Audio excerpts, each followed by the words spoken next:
My name is Jarrod Kearney, and I will never be the same. My granddad was a Southern Baptist pastor, and my parents taught Sunday school when I was growing up. I was even a leader at my middle school Christian club. When my family moved from Pennsylvania to Florida, the first thing I did was I got connected in the youth group at Church of Viera. I built a lot of great friendships in the church. One of my best friends even became my wife. When I graduated high school, I moved over to Orlando at UCF, and I didn't transition into a church. In the first month, another student introduced me to a video that claimed to disprove Christianity in the first minute. They really kind of packed in a lot of information. It convinced me. I was really feeling betrayed, like maybe I had been lied to my whole life about Christianity. And I started researching about naturalism, the belief that the world is a closed circuit, nothing exists outside of what empirical science can prove. And I followed down that path for years. In college, all my professors seemed to share the same belief, that there is no God. About that time, my band started picking up momentum, and we headed out on the road for 3 months at a time. We spent a lot of time on the road. Started reading in the area of ontology, the study of existence. I got really deep with my beliefs in atheism, and I started trying to get to the root of why are we here?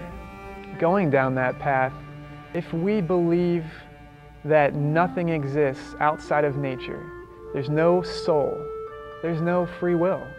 It really hit me when I came to that realization, and I just got to a really dark, depressing place in my life.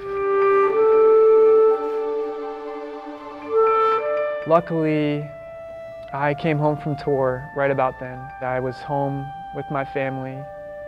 I remember feeling just out of body, just guided through everyday life, not able to make my own decisions, but just following a path that was set in place and will never be changed.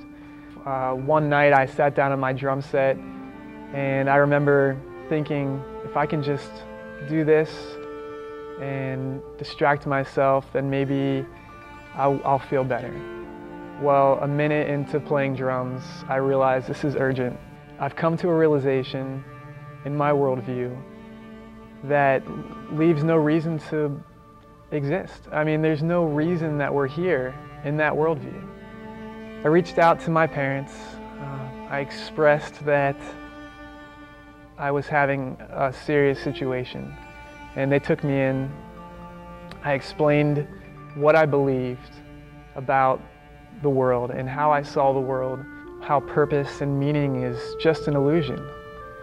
And they put me on suicide watch that week. I just remember a million thoughts going through my mind. My whole existence was just so clouded. My brain was trying to comprehend the meaning of life through that worldview, and it was dark.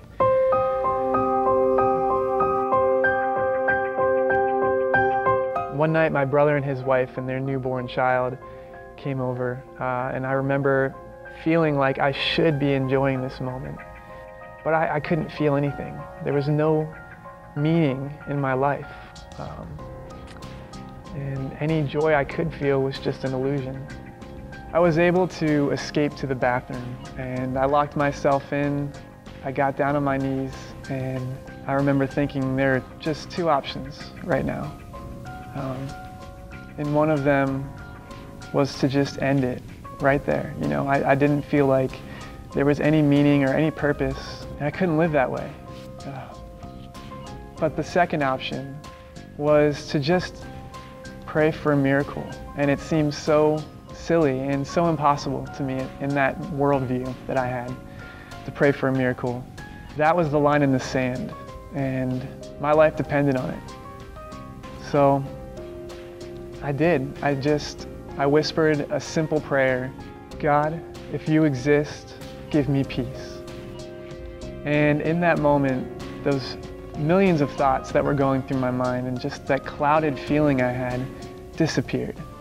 There was complete clarity and complete peace and silence. It was as if God told me, I'm here. I do exist. I've been here this whole time.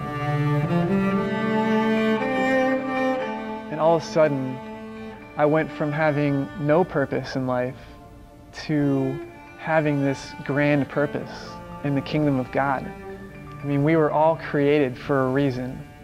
He created us, He knew us in the womb, and that brought so much joy to my life and so much excitement and so much, purpose and drive. One of my favorite Christian authors, G.K. Chesterton, says there's two ways of getting home, and one of them is to stay there. The other is to walk the whole way around the world until you come back to the same place. My name's Jarrod Kearney, and I made that journey. I will never be the same.